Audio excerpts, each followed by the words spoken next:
Hello my friends and welcome to the Yu-Gi-Oh! Master Let's Play Part 133. Because there's a new solo mode gate. Anyway, the gate details read, with the fall of World Legacy World 1, the God Dragons awaken, and the advent of the Great Darkness draws closer. Will Aram's choices change where the World Legacy will lead us? Okay, I think a few things that I remember was that basically one of the World Legacy, I believe Ib sacrificed herself for some reason. Oh yeah, one of the brothers basically put her heart into like a machine, kind of making like that one Orcus monster. Anyway, let's go on. Okay.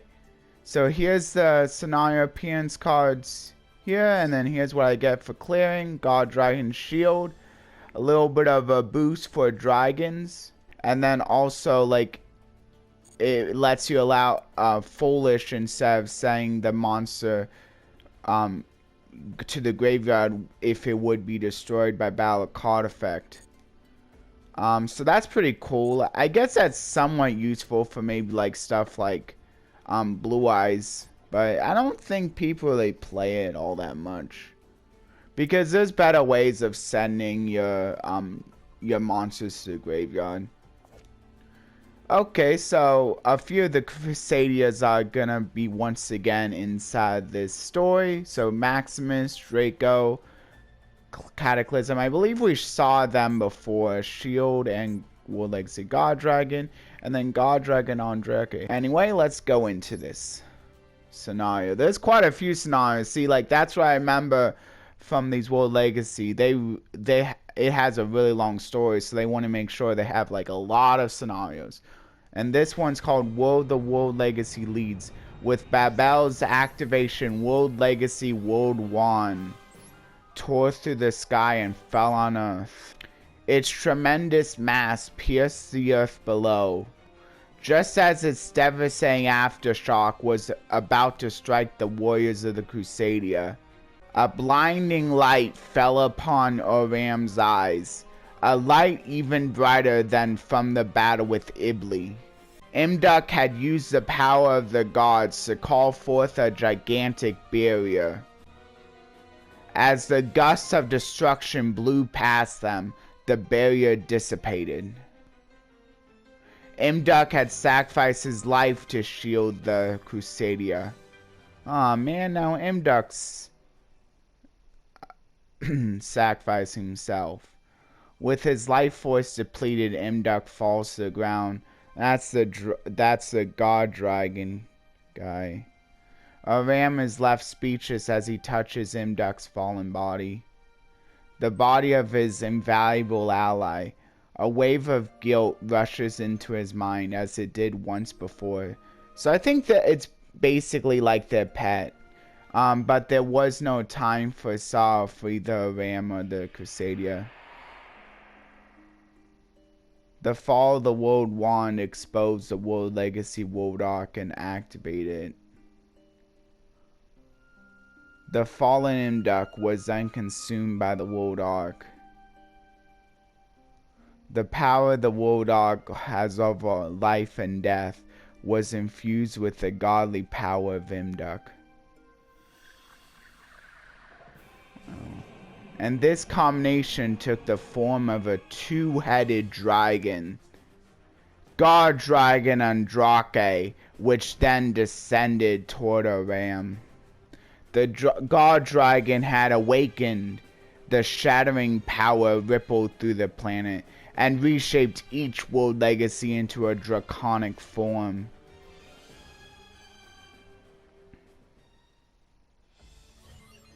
Okay, and that's it. Oh yeah, and I think what I'm gonna do for this, for at least the gates that have like multiple parts to them, I think what I'm gonna do is maybe I can make a separate playlist for those, so like you can like get like, so you don't have to like wander around to get the full story. But I'm gonna do that like after I'm completely done with the Let's Play series. after I'm completely done with what I'm doing for Macedal. Anyway, the new selection pack. This is the one that we had that little bit of a preview for, and now we get to actually look at the cards, like the cards that they featured. So Dino Tank is a fusion, calls for a machine and a dinosaur. Interesting. So I guess they're trying to get people to mesh together some kind of like machine decks with dinosaur decks, which I'm not sure if people are gonna do, if this card is worth like meshing the two together. Though it is pretty cool that you get to special summon a dinosaur when it's basically destroyed by any means by an opponent's card. It allows you to like switch a target over to another target whenever it be targeted by something, and you could even choose an opponent's monster too. So that's actually not a bad effect. Though I'm not sure if it's good enough to really justify trying to fit this into a deck. Because, like, that might not be the easiest thing, trying to mesh machines and dinosaurs. Anyway, Yuki-Onna is very good. This is a very good... The saying it's for Mayakashis, yes. It has Mayakashi in the name. But it's also good for other zombie decks, too. Like, especially, like, if you're playing Unizombie, which I think a lot of zombie decks play anyway. So, like, it's probably going to be pretty easy to go into zombie synchro, and then you can just like special summon this out, link summon this out once it goes to the graveyard, and then boom, you got another chance at your zombie synchro, and you even get a negate on top of it. Witchcrafter Vice Madam, probably a fairly good card. I'm not sure. I don't really play Witchcrafters a lot, but it seems like a pretty good card, especially something from deck, which is usually a good effect. It also has Destroy, and you can use all three effects in the same turn if you're able to. And then, of course, Wing Dragon Evolve. Also, IP's in here, too, spoiler alert. That's a pretty nice reprint as well. And then this one is pretty good for crawlers, I would say, because it special summons itself, and then you change whatever you target to face down. So that's a pretty nice way to be able to like reset your crawlers into their face down defense to get the effects again. Also, it doesn't have to be a crawler. You can also use this maybe in like other flip effect decks. Although like it has its other effect is, so maybe you want to splash a few crawlers if you're planning to play this. Oh yeah, and then this, it's another bundle, pretty cool. It's always nice. Oh yeah, and then new accessories. I didn't go over those, but here you can like look at them if you like. And the description is right there if you would like to read it. Although, is this good enough? Like, if I just do it like this, like, somebody can let me know if like they think I even like need an episode for stuff like that. Like maybe like at this point this is good enough, because then you can just read the description on your own. 10 master packs, so like with each master pack being 100, you're saving 250. Oh, actually I think it's always been like that. So you're basically getting like 2.5 master packs for free. So the description reads: a special set that includes 10 master packs, guaranteed to have at least one SR. Basically, the how it is when you're buying 10 at a time anyway. And one bonus UR card, Nibiru the Primal Being. When your opponent normal special summons 5 or more monsters during your turn, you can use Nibiru the Primal Being to tribute every face-up monster on the field to special summon it. This powerful card can stop your opponent's strategy dead in its tracks. Why not add it to your deck and see what it can do for yourself? Yeah, I think I'm just going to open this now, because now that's like becoming almost time. Yeah, let's open it. And I need to get some of my gems spent anyway, because like I'm like overflowing. Ooh, I got some nice... looks like I'm getting some nice cards here. Okay, so I got Spiral Mission Rescue. It's a spiral card. I think it's a pretty nice spiral card if you like the spirals. This might be pretty good for Sylvans. I think people still use it. I'm not sure if it is used at 1 or more, but pretty nice. Scrap Orthros, foil, that's pretty good. I'll just cycle through these. Another foil, not bad. Not one of the better Malefics though. Reptilian Mammoth. Although I guess if you're playing a Crystal Beast deck, maybe it's worth playing one of these. Reptilian Ramifications. Doesn't seem like that bad of a Reptilian card. And then Sun Avalon Dryades. I don't know if people actually run that. I think they more just like to run the Link 1. I'm not sure if they really care about the others. I think they would probably play the other Links if they're playing Sun Avalon Rika. Quantum Cat, Ancient Gear Drill, Dynamester.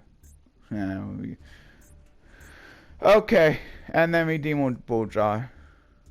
Probably nothing really too good right there. But of course I'm going on. Let's see.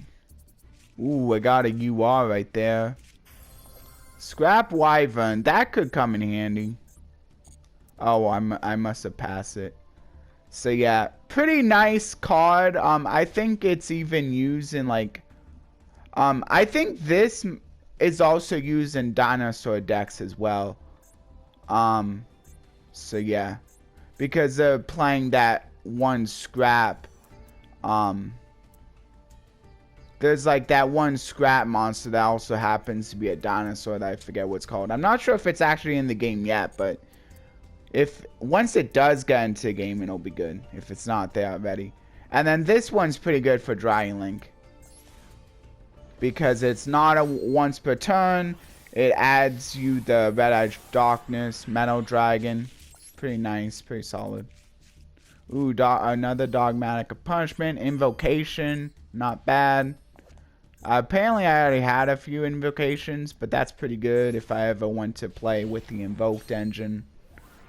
I definitely want to try to have a play set. Okay, so I got nothing really too good. The Spore is pretty nice. And then Vampire Scarlet Scourge. Ooh, good for vampire decks.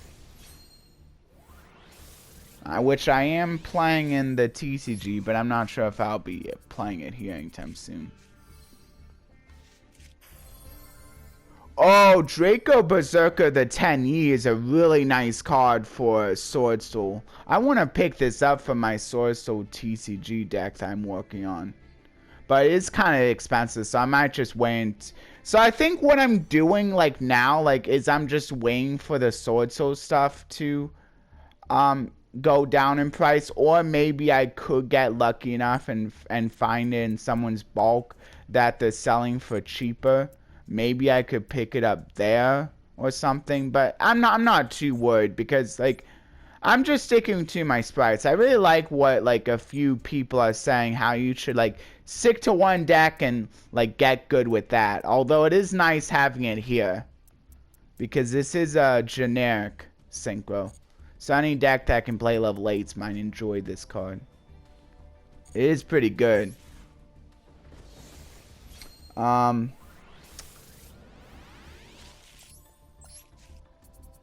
Ooh, I got another SR. That's nice. Ooh, I got another foil too. Probably not one of the best SR, but again, it can still turn into SR crafting tier, which isn't too bad. Oh, my foil was a Ritual Beast Bond. I did play Ritual Beast for a little bit in Duel Links, but I just don't really like how many lines that deck has, and it's kind of hard to it's really easy to play into time with that deck, which I don't really like decks that are real easy to play into time with. But yeah, a Dusted Gold. I remember this card was quite pricey for a time in TCG, but I believe it did have a few reprints, which did help it go down in price, which is good for those Destiny players out there. Danger Thunderbird. Ooh, not bad. I didn't have any Thunderbirds yet. Oh, maybe I just disenchant them all. So it's nice to have more Thunderbirds now. And Black Rose foil isn't bad either. Pretty good since it's another one of those generic synchros.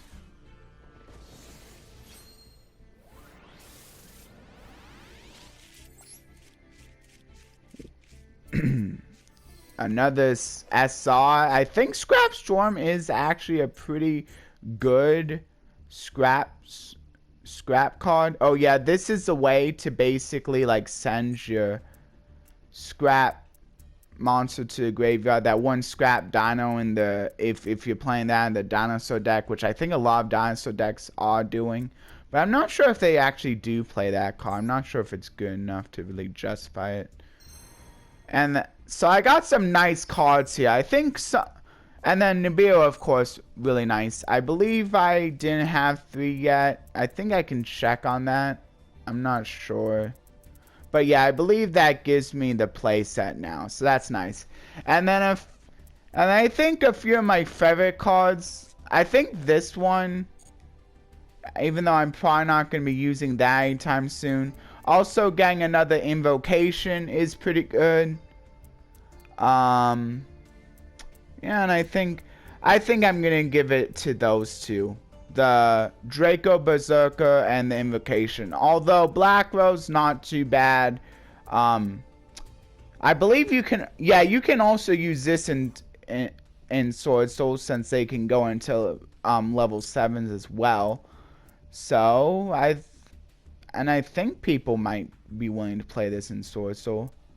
I'm not exactly sure because like having to destroy everything on the field is kind of risky, but sometimes you gotta. Sometimes it's nice to have it there just in case you need it. I know it's really nice when you can like go into this during your opponent's turn and then you can get a board wipe during their turn. Like really disrupt them quite a bit. It's like, and then at that point you're pretty much golden against both back row heavy decks and combo decks as well. So it's pretty cool. That can be useful for both. Yeah, unfortunately I don't think that Dragon Spirit has any of the Sword Souls.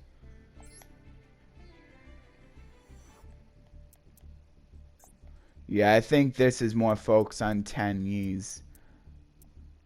Not, I mean, there are 10 Ys in there that like would be good for Sword Soul, but like Sword Soul is still kind of expensive since I believe all those Sword Soul cards can only be gone through crafting really or Master Pack right now. But it is nice to have like a few cards to get ready for it, maybe if I can ever. Huh, that's weird.